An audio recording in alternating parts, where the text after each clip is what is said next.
네, 경기가 어려울 때 나타나는 몇 가지 현상이 있습니다. 대표적인 게 립스틱 효과죠. 뭔가 멋을 내고 싶지만 주머니 사정은 어렵고, 그래서 적은 비용으로 이목을 확 끌 수 있는 빨간 립스틱이 잘 팔리는 걸 말합니다. 자, 지난해 우리경제에서도 이 현상이 나타났습니다. 국내 최대 화장품 판매 업체 중 한 곳이 작년 구매 데이터 1억 건을 분석한 결과 색조 화장품의 매출액은 2017년 대비 35%가 늘어났습니다. 건강식품, 기초화장품 매출 증가율을 모두 앞섰고요. 베스트셀러 제품 100 가운데 색조 제품이 15개나 포함됐다고 합니다. 자, 두 번째 현상은 바로 인생은 한방, 인생 역전을 노리는 로또 열풍입니다. 지난해 로또 판매액과 판매량은 역대 사상 최고치를 기록했습니다. 무려 3조 9,658억 원인데요. 한 게임당 1,000원이니까 판매량은 약 39억 6,500만 게임에 이릅니다.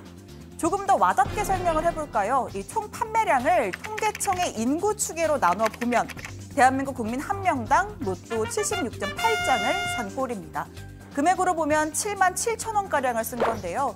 사실 저는 좀 다른 데 관심이 더 많아서인지 로또는 한 번도 사본 적이 없습니다. 도대체 이 큰 돈 누가 다 쓰는 건지 정말 궁금합니다. 부장 혹시 요즘 로또 1등 당첨금 얼마인지 알고 계세요? 로또요? 예. 고반장 로또예요? 요즘 좀 이상 행동이 혹시 그런 관계 있는 거 아니에요? 로또 하는 사람들 혹시 비하 발언 아니에요? 취미로 아주 가끔 취미로 조금 하고 있는데요. 전 아주 성실한 월급 노동자입니다. 전 아주 성실한 월급 노동자입니다. 지금 제가 나와 있는 곳이 전국적으로 유명한 일명 로또 명당입니다. 지금까지 1등만 31번 배출됐다고 하는데 안으로 한번 직접 들어가 보겠습니다. 이 꿈에 나왔던 사물이나 이 등장 인물별로 어떤 번호를 선택하는 게 좋은지도 안내를 하고 있습니다. 네, 이 고로또 반장 아직도 저 명당 가게에 주말마다 발도장을 찍는다는 소문이 있습니다. 이제 포기할 때가 된 것 같습니다. 자, 립스틱과 로또 열풍, 이렇게 불황의 시그널이 고개를 든 이유가 있는데요. 한국은행이 발표한 실질 국내 총생산 속보치를 보면 지난해 경제 성장률은 2.7%를 기록했습니다. 2012년 2.3% 이후 6년 만에 가장 낮은 수준이죠. 그나마 4분기 성장률은 예상보다 나아졌는데 지방선거 이후 정부와 지자체의 재정 집행이 본격화된 데 따른 것이란 분석이 나옵니다. 자, 정부는 민생 경제 회복을 위해서 특히 2주 앞으로 다가온 설을 위해서 각종 대책을 고심 중입니다. 우선 오늘 문재인 대통령 주재로 연 국무회의에서 위기 지역과 취약계층에 35조 2천억 원을 지원하는 내용의 설 민생 안전 대책을 확정했습니다.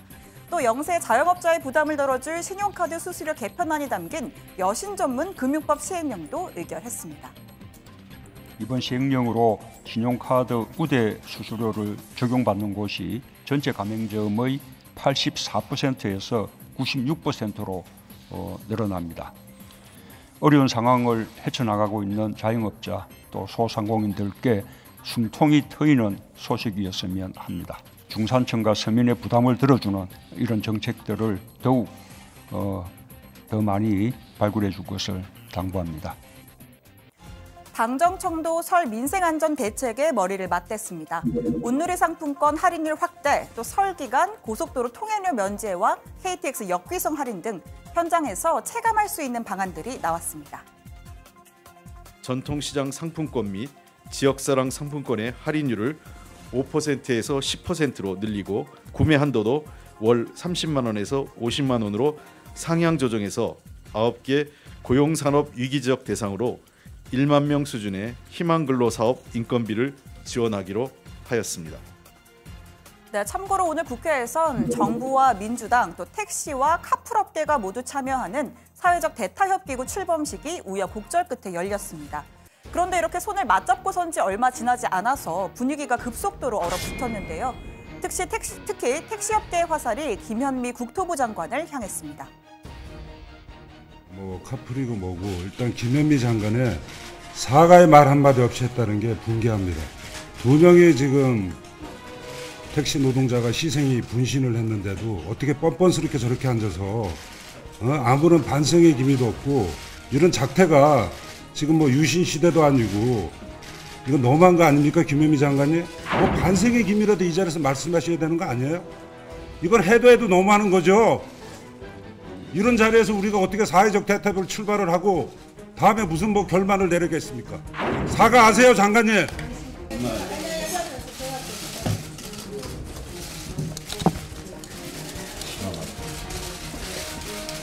화를 내시는 것도 저는 충분히 있을 수 있는 일이다 이렇게 생각을 합니다.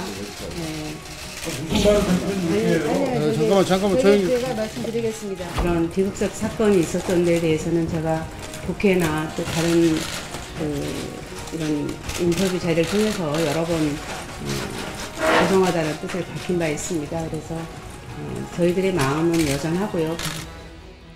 자, 결국 회의는 비공개로 전환됐고 이마저도 10분 만에 완전히 끝이 났습니다. 사퇴 3개월 만에 대타협 기구가 출범한 건데 시작부터 삐걱거리는 모양새죠. 해법 마련은 아직 요원해 보입니다. 다 얘기했잖아요. 네. 다 마이크. 앞으로 지금 좀 간극이 큰 것 같은데 앞으로 좀 간극이 크니까 대화를 하는 거죠. 네. 어떻게 해결해 나갈 좀 대화를 하는 게 해결지. 생각이 다르니까 대화를 하는 거죠. 여전히 좀 입장 차이가 크신 것 같아요. 오늘 이제 시작이니까 잘 해보겠습니다. 네. 아니 솔직히 뭐 오늘 사과야 뭐 엎드려 절박이고요.